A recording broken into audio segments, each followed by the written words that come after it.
So yeah, I mentioned before I'd owned my own marketing company. Before that, I was a 9 to 5. I worked for a brand that had a fairly sizable YouTube channel called VAT19. But I was a 9 to 5 employee, and I wanted to start my own business. I saw some opportunities for how other people could do things differently, how I could leverage my skills. So I went out and started my own business, and I did that for a while. Um, it's hard. It's Yeah. it's very challenging for sure, and I definitely ran into some of the pitfalls that you've talked about in your industry, for sure. I mean, I've paid the tax man so much money that I shouldn't have paid. Like Yeah. I could have given that to employees, or I could have put that back into the business or something. But you learn those lessons the hard way. Well, That's me in a nutshell. it's funny, you're talking and telling your story, and like I can think of, we could go for hours, right? Because Right. you're hitting on things. I remember when we first chit chatted, and I was explaining to you that I feel that contractors sometimes don't understand the journey they're partaking when they jump off of being a W-2 employee to Right. owning their own business, right? It's like all of these unknowns, and it's exciting, and then you start to learn all of the things. And I could see some of the I really felt the connection when you shared just some of the things you shared. But like, yep, like I would say things like, "This is what it's like when you're buying insurance." You're like, "Yep, I remember Yeah. that." And this is what it's like. Like, where do you go for a CPA? Like Oh, who? These aren't things that you just know. And if it's just your uncle, maybe he's a great CPA, but you learn sometimes on the tax side. I'm not saying that your uncle. I'm not saying anything. No, over- I didn't have an uncle who knew taxes. Well, That would have been great. Anyway, yeah. So I felt a lot of connection there. And I then, screwed up taxes a lot. well, it's tricky. It is so hard. Banking relationships. Oh my goodness. Insurance broker relationships. I mean, I could where you source your vehicles. Like I could go on and on. I got and my on. first client and couldn't find a bank to cash the check because it was too big, and they were like, "Oh, we can't do that." I'm like, "But I need the money." Yeah, What do that's I a good do? problem to have. That's a first real problem for sure. Right. Yeah. So for my part, I don't want to go I'm not going to do like a deep dive all the way back, but I can remember. I mean, literally the journey for me. I started coming in on the weekends when we were down on Merrimack Street cleaning the shop. Mm-hmm. We mopped the shop every week. My dad was like a neat freak about this stuff, and so Right. he wanted it on point. And I mean, I cleaned the bathrooms. Like that was my first job. Really? So yeah, I kid you not. So you're doing like every job. Every job. My dad said I was the best at it, by the way, too. Just I don't want that on the record. I mean, just- he might be a little biased. Does he like you? I think he was pretty convinced. Yeah, okay. I believed him when he said it. Yeah, yeah. And so, from there, I worked summers driving a truck. Yeah. And an old 66 Chevy pickup truck that I drove because the business was small and there was no money and the linkage would fall off on the clutch. And I put the clutch linkage back on at Shoto and Grand Avenue in traffic. You did it yourself? I had to get the truck going. So you could lay under it. They were tall and got under it and got the linkage back on the engine. It was a broken engine mount is why it happened. But anyway, beside that, did summer install work back in the day.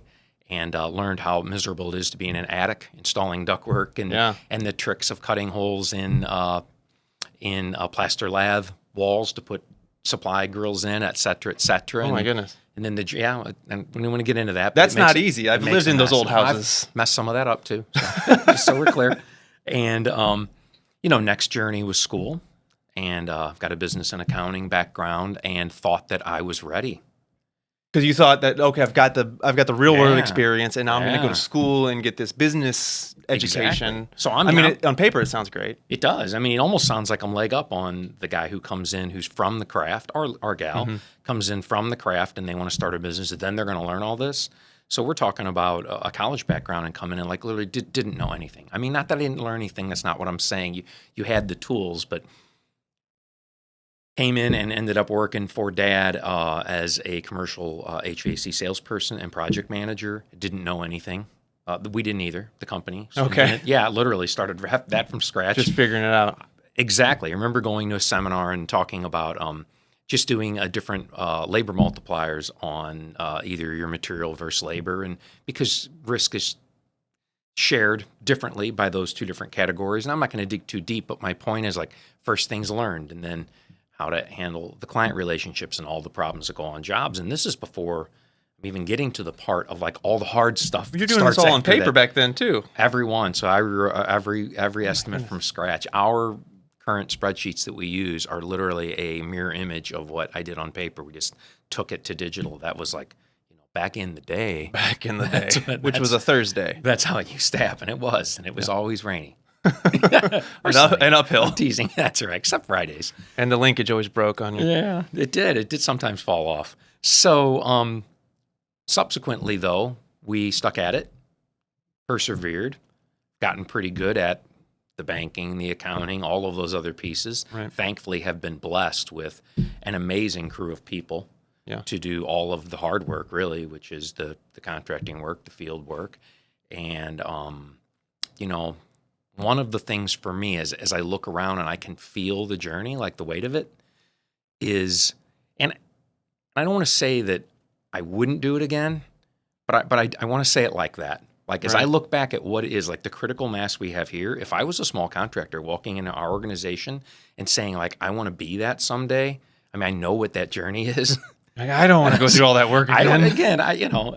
It's a thing that happens, but it would be great if someone could make it easier. No, you would have done it again if you could have done it differently. That's exactly right. Like, just maybe better advice or better resources, or honestly, some things like just not doing some things. Sure. Hiring consultants in places where it's not something I shouldn't have wasted time learning. Those little nuances, like the little secrets of you're running a small business. What should you learn? What should you do? What do you have to know?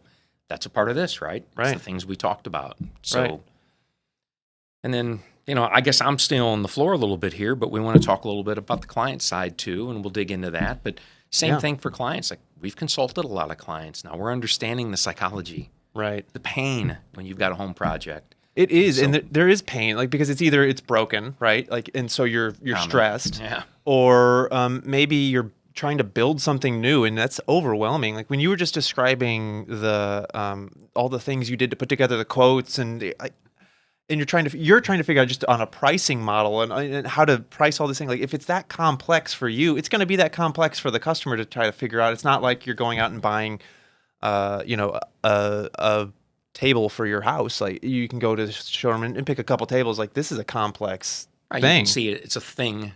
It's something physical that you can buy, and it's not something that gets assembled in your home necessarily. If they were pulling the table in and assembling it in your house and then staining the top, like, it would matter who was doing that, right? Right, because they're in your house doing it. Yeah, right. You've got a person who's in your house sometimes for days. Correct. Early. Yeah. Sometimes you leave them there when you're gone. It happens all the time. Like, hey, I got to go get my kids. Like, that's a level of trust that, I feel like sometimes as a consumer, I'm nervous. I'm just like, all right. Mm-hmm. Please help me and don't hurt me. I know. You're vulnerable. You really are. And it's your home. It's the most, if you've owned it, if you're owning your home, it's the most expensive thing you're probably going to ever own. True. It's for sure your biggest investment. Your biggest investment in your time, your heart, your money. Like, it's a lot. So, there's a lot I think we can really cover for the consumers to really, lift the curtain. Yeah. Look behind a little bit. See what the Wizard of Oz is doing back there, because I don't think all of it needs to be secrets, right? None of it should be secrets. Right. Yeah. I mean, some of it is hard and complex to know. Yeah. I don't understand all the gases. You shouldn't have to know it all. There's a lot of gases. You shouldn't have to understand it all. You should be able to trust someone with it, but there shouldn't be anything that's, quote unquote, behind the curtain.